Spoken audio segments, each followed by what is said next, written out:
in the quiet town of Klingenberg, a Maine within the heart of Bavaria, there lies a story buried beneath the earth of a local cemetery. It is a tale of darkness so profound that it continues to terrify the world decades later. The year was 1976, when a young woman named Anneliese Michel took her final breath after enduring months of unimaginable torment.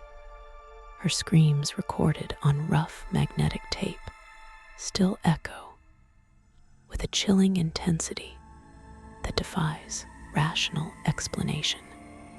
To listen to those recordings is to hear a human soul seemingly torn apart by forces beyond our comprehension. The house where she lived stands silent now, but the memory of what transpired within those walls remains a stain on history. The tragedy of Anneliese Michel is often cited as the inspiration for films regarding demonic possession. Yet the reality was far more disturbing than any Hollywood production. This was not a movie set filled with special effects, but a cold domestic residence in West Germany during the 1970s. Here, a devout Catholic family watched their daughter transform from a bright education student into a skeletal figure consumed by hatred and violence. The events that unfolded were documented with clinical precision by the priests involved, leaving behind a dossier of photos and audio that challenge the boundary between mental illness and spiritual warfare. It is a narrative that forces us to question where the mind ends and where the abyss begins. Anneliese was born into a strictly religious household where faith was the cornerstone of daily existence.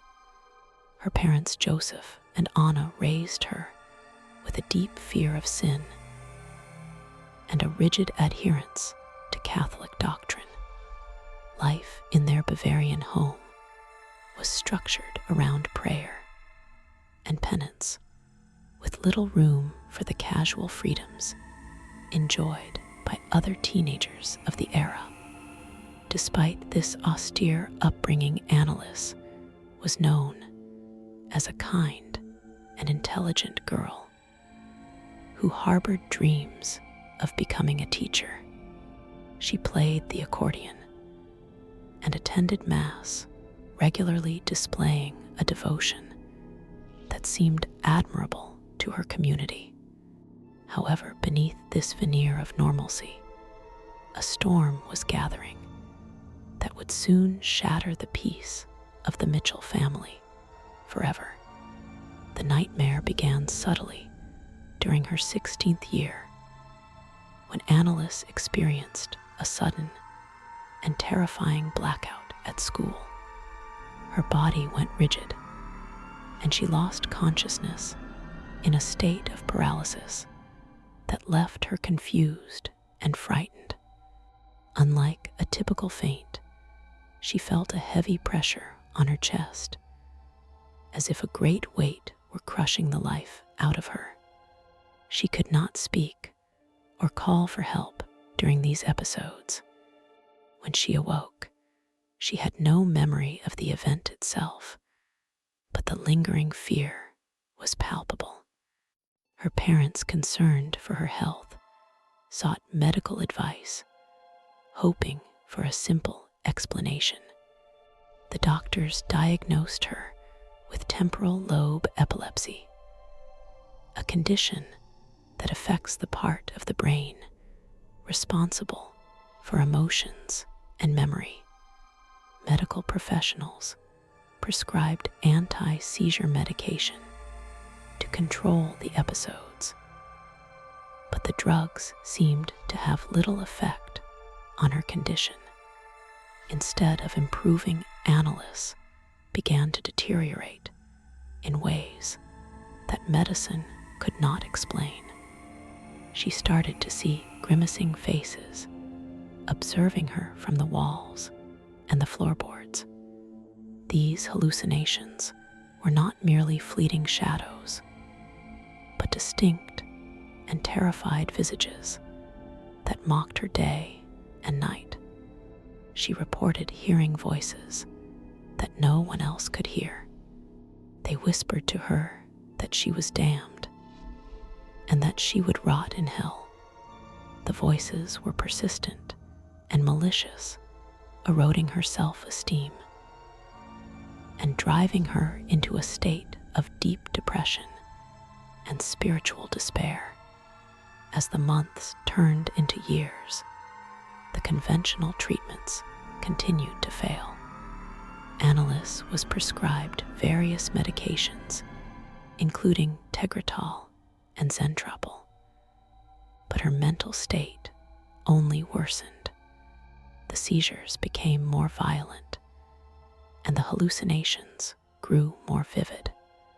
During a pilgrimage to a holy site in San Damiano, Italy, a turning point occurred that convinced those around her that her affliction was not purely physical. While other pilgrims entered the shrine to pray, Anneliese found herself physically unable to cross the threshold. She claimed the ground burned her feet like fire. Her voice deepened into a growl, and she refused to look at the religious icons that adorned the sanctuary. The family returned to Germany with a heavy dread settling in their hearts. Back in Klingenberg, the behavior of Anneliese became increasingly erratic and disturbing. She began to insult her family members with a venom that was completely out of character for the polite girl she had once been. The most alarming development was her reaction to sacred objects. She destroyed rosaries and ripped crucifixes from the walls, claiming they caused her immense pain. She could no longer tolerate the presence of holy water and would recoil violently if it was sprinkled near her.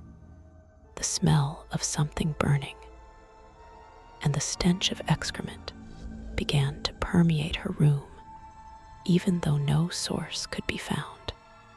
The family became convinced that the devil was at work within their home. Desperate for answers, the Michel family turned away from doctors and looked toward the church for salvation. They believed that the medication was suppressing her spirit rather than healing her body. They reached out to several priests requesting an exorcism, but their initial pleas were met with skepticism. The Catholic Church in the 1970s was cautious about authorizing such ancient rites requiring strict proof of possession. Priests advised the family to continue with medical treatment and to pray for her soul. However, Anneliese continued to spiral downward. She began to hide under the table, for days barking like a dog and eating spiders and coal.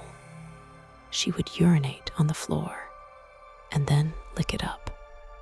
It was during this period of extreme degradation that the family found a sympathetic ear in Father Ernst Alt. He was a priest who believed in the literal existence of demons and saw the signs of possession in the suffering of Anneliese. After observing her behavior and listening to her claims of inner torment, Father Alt concluded that she did not look like an epileptic. he petitioned Bishop Joseph Stangl for permission to perform the Rituale Romanum, the Great Exorcism rite of 1614. After much deliberation and reviewing the evidence, the bishop granted permission in secret. He assigned Father Arnold Rentz to assist Father Alt in the arduous task of driving the evil spirits from the young woman. The exorcism sessions began in September of 1975. Father Rentz and Father Alt would visit the Michel home once or twice a week to perform the ritual. The sessions were long and grueling, often lasting for 4 hours at a time. During these rites, Anneliese would display immense physical strength, far beyond what her slight frame should have possessed. It often took 3 strong men to hold her down as she thrashed and contorted her body on the bed. Her voice would alter dramatically, dropping several octaves to a guttural roar that sounded nothing like a human female.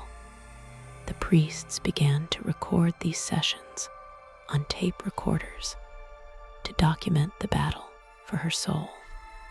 Through the questions posed by the priests, the entities inhabiting Anneliese began to reveal their identities. They claimed to be figures from history and legend, who were synonymous with evil and betrayal. One voice identified itself as Cain, the first murderer of biblical lore. Another claimed to be Nero, the Roman emperor known for his persecution of Christians. A third voice spat out the name Judas Iscariot, the disciple who betrayed Jesus. Perhaps most chilling to the German priests was a voice that claimed to be Adolf Hitler, speaking with a distinct Austrian accent. The final dominant entity identified itself as Lucifer, the fallen angel himself. Each demon spoke with a different intonation and personality. The physical toll on Anneliese was catastrophic. During the exorcisms, she would perform hundreds of genuflections, dropping to her knees repeatedly until the ligaments ruptured and the skin turned black and blue. She refused to stop, even when the pain must have been excruciating. She bit the walls of her room and gnawed on the wooden legs of her bed until her teeth broke. Her face became bruised and swollen from self-inflicted blows. Despite the violence of the sessions, she would sometimes have moments of clarity where she would return to being the sweet and polite Anneliese. She would apologize to her family and the priests for the trouble she was causing. Anneliese believed that her suffering was a form of redemptive penance.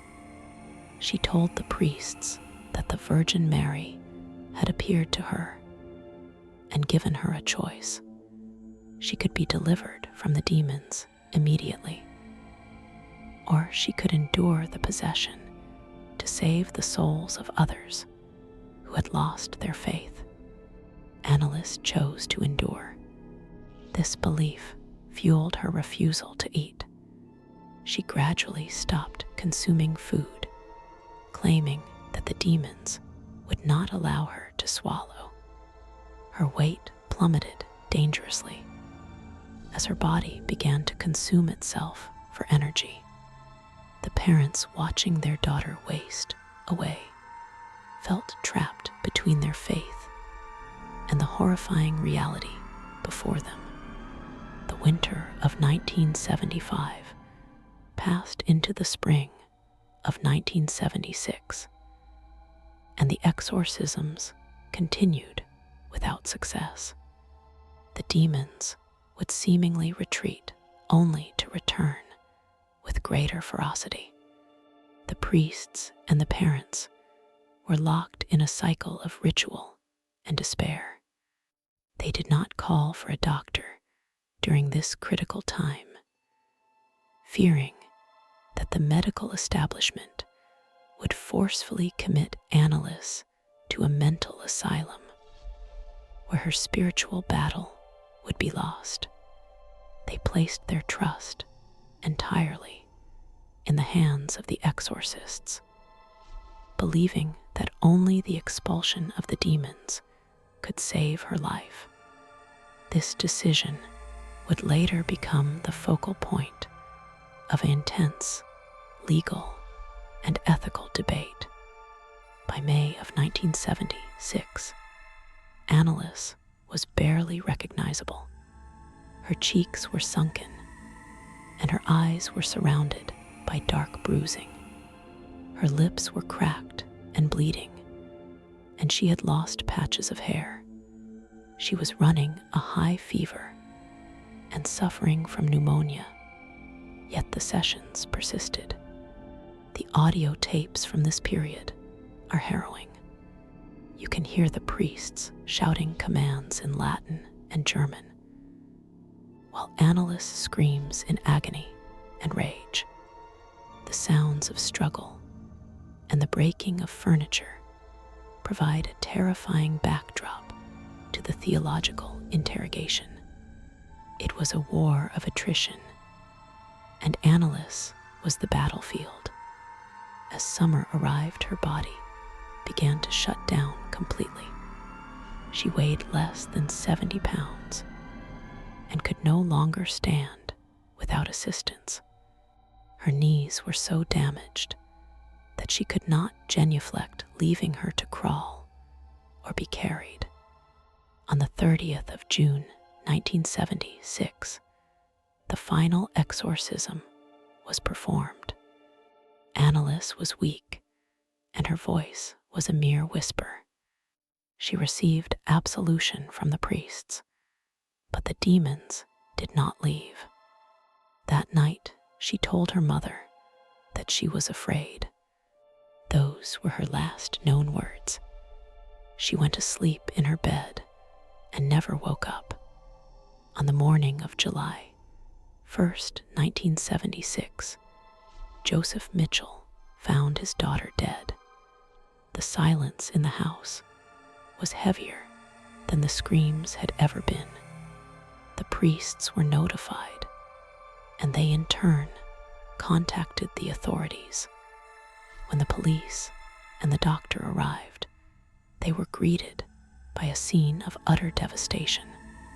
The body of Anneliese Michel looked like that of a starvation victim from a famine. The autopsy report was damning. It stated that the cause of death was malnutrition and dehydration. The pathologist concluded that she had starved to death over a period of almost a year, while under the care of her parents and the priests. The news of her death sent shockwaves through Germany and the world. The state prosecutor launched an immediate investigation, charging Joseph and Anna Michel, along with Father Ernst Alt and Father Arnold Rentz, with negligent homicide. The indictment argued that Anneliese could have been saved if a doctor had been called even as late as a week before her death. The prosecutors contended that the exorcism was a dangerous superstition that had prevented her from receiving life-saving medical treatment for epilepsy and psychosis. The stage was set for a trial that would pit science against religion in a modern court of law. The trial began in 1978 in the city of Aschaffenburg and drew massive media attention. Journalists from around the globe descended on the courtroom to witness the proceedings. The defense lawyers argued that the actions of the accused were protected under the constitutional right to freedom of religion. They played the tapes of the exorcisms in court to prove that Anneliese was truly possessed. The chilling sounds of the demonic voices filled the courtroom, stunning the audience and the jury. The defense claimed that the epilepsy had been cured by the exorcism, and that her death was a result of the spiritual sacrifice she had chosen to make. However, the prosecution presented a starkly different narrative. Medical experts testified that the behavior Anneliese exhibited was consistent with severe epilepsy and psychosis. They explained that the voices and hallucinations were symptoms of her brain disorder, which had been left untreated for too long. They argued that the rigid religious environment and the suggestions of the priests had induced a state of hysteria, leading Anneliese to believe she was possessed. The starvation was not a spiritual act, but a symptom of her severe mental illness. The doctors stated unequivocally that forced feeding and medication would have saved her life. The parents sat in the courtroom stoic and grief-stricken, holding onto their belief that they had done what was best for their daughter's eternal soul. They testified that they had seen the demons with their own eyes, and that no medicine could have cured the evil that resided within her. The priests maintained that the exorcism was necessary, and that the death of the body was a tragedy, but the saving of her soul was the ultimate victory. The clash between the tangible evidence of the autopsy and the intangible beliefs of the accused created a tension that captivated the public. It was a trial about the nature of reality itself. After weeks of testimony and deliberation, the court reached a verdict. The parents and the two priests were found guilty of negligent homicide. The judge ruled that they had failed in their duty of care by not seeking medical assistance. However, the sentences handed down were lenient. They were each sentenced to 6 months in jail, but the sentences were suspended to 3 years of probation. The court recognized the parents had suffered enough through the loss of their daughter, and that the priests had acted out of sincere religious conviction, however misguided. The verdict satisfied no one, leaving both the scientific and religious communities feeling vindicated, yet unheard. The aftermath of the trial brought significant changes to the Catholic Church in Germany. The bishops became much more reluctant to approve exorcisms, and the rules governing the rite were scrutinized and eventually revised. The case of Anneliese Michel became a cautionary tale taught in seminaries and psychology courses alike. It highlighted the dangers of misdiagnosing mental illness as spiritual possession and the catastrophic consequences of rejecting modern medicine in favor of ancient rituals. The official position of the Church regarding Anneliese shifted over time, with many distancing themselves from the events in Klingenberg. Yet for the people of Klingenberg and the devout followers who believed in her sanctity, the verdict changed nothing. The grave of Anneliese Michel became a pilgrimage site. People traveled from all over Europe to pray at her resting place, believing her to be a saint who had battled the devil for the sake of humanity. They left flowers and candles, and some even claimed to have experienced miracles after visiting her grave. Her parents continued to live in the same house where the tragedy occurred, keeping her room exactly as it was when she died, a shrine to her memory and her suffering. Rumors began to circulate that the body of Anneliese had not decayed. In Catholic tradition, the incorruptibility of a body is often seen as a sign of sainthood. These rumors grew so persistent that in February of 1978, her body was exhumed. The official reason given was to transfer her remains to a new lined oak coffin. But the true motivation was to test the claims of miraculous preservation. The exhumation was carried out in secret, but reports later confirmed that her body showed the normal signs of decay one would expect after almost 2 years in the ground.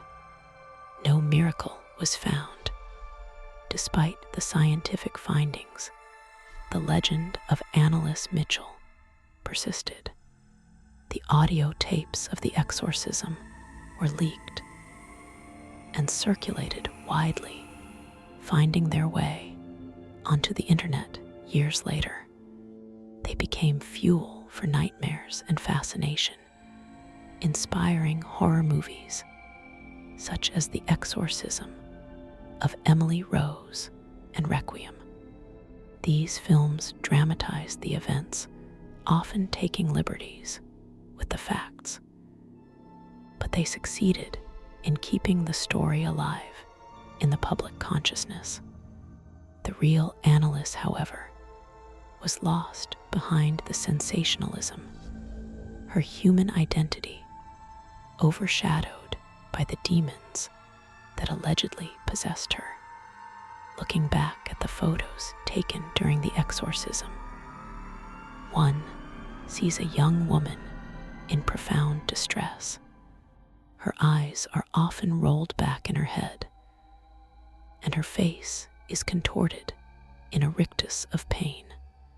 Her body is thin, and bruised, her hands often clawing at the air or her own flesh. These images are difficult to reconcile with the smiling girl from her communion photos. They serve as a grim documentation of a descent into madness or hell, depending on your perspective. They are a testament to the failure of a support system that should have protected her. The question of what really happened to Anneliese Michel remains open for many. Was she a victim of severe temporal lobe epilepsy and psychosis, exacerbated by a religious hysteria? Or was she truly a vessel for ancient evils battling for her soul in a small bedroom in Bavaria? Science provides a clear answer, pointing to the brain and the body's limits. Faith provides a different answer, pointing to the mysteries of the spirit and the existence of evil. The tragedy lies in the fact that these two worldviews could not find a middle ground to save a dying girl. The priests involved went to their graves, believing they had done the right thing. Father Alt continued to write about the case, maintaining, until the end, that Anneliese was a saint. The parents lived out their days in the shadow of their loss, firmly convinced that their daughter had died to save lost souls. The house in Klingenberg has been renovated, and the town tries to move on, but the stigma remains. It is a place forever marked by the events of 1976, a geography of pain that time cannot easily erase. Today, the story of Anneliese Michel serves as a dark reminder of the power of belief. It demonstrates how faith can inspire immense endurance, but also lead to fatal neglect. It shows us how the human mind can break in ways that mimic the supernatural, and how ancient rituals can collide violently with the modern world. We are left with the chilling recordings, the court transcripts, and the image of a grave in the snow. It is a ghost story, not because of the dead returning, but because of the living who were haunted by demons, real or imagined. The tapes remain the most terrifying artifact of this case. In the crackle of the magnetic recording, one hears the guttural growls of what sounds like a beast and the terrified whimpers of a girl. Whether these sounds were produced by vocal cords strained by epilepsy or by a possessing entity is almost irrelevant to the horror they evoke. They are the sounds of ultimate suffering. They are the soundtrack to a tragedy that unfolded slowly day by day, while the world outside continued unaware. They are the legacy of Anneliese Michel. When night falls over the cemetery in Klingenberg and the wind rustles through the trees, it is easy to imagine the lingering dread that surrounds her final resting place. The story forces us to look into the dark corners of our own beliefs and fears. It asks us if we are truly alone in our minds, or if there are doors that should never be opened. Anneliese Michel died seeking the light, but her story remains shrouded in a deep and impenetrable darkness. It is a darkness that does not fade with time. As we step back from the grave and the history books, we are left with a silence that is as heavy as the one that filled her room on that July morning. It is the silence of a life cut short and a mystery unsolved. The exorcism of Anneliese Michel was not a triumph of good over evil, but a tragedy of human error and suffering. It stands as a monument to the complexities of the human condition, where faith, fear, and madness intertwine. And in that tangled web, a young girl was lost forever.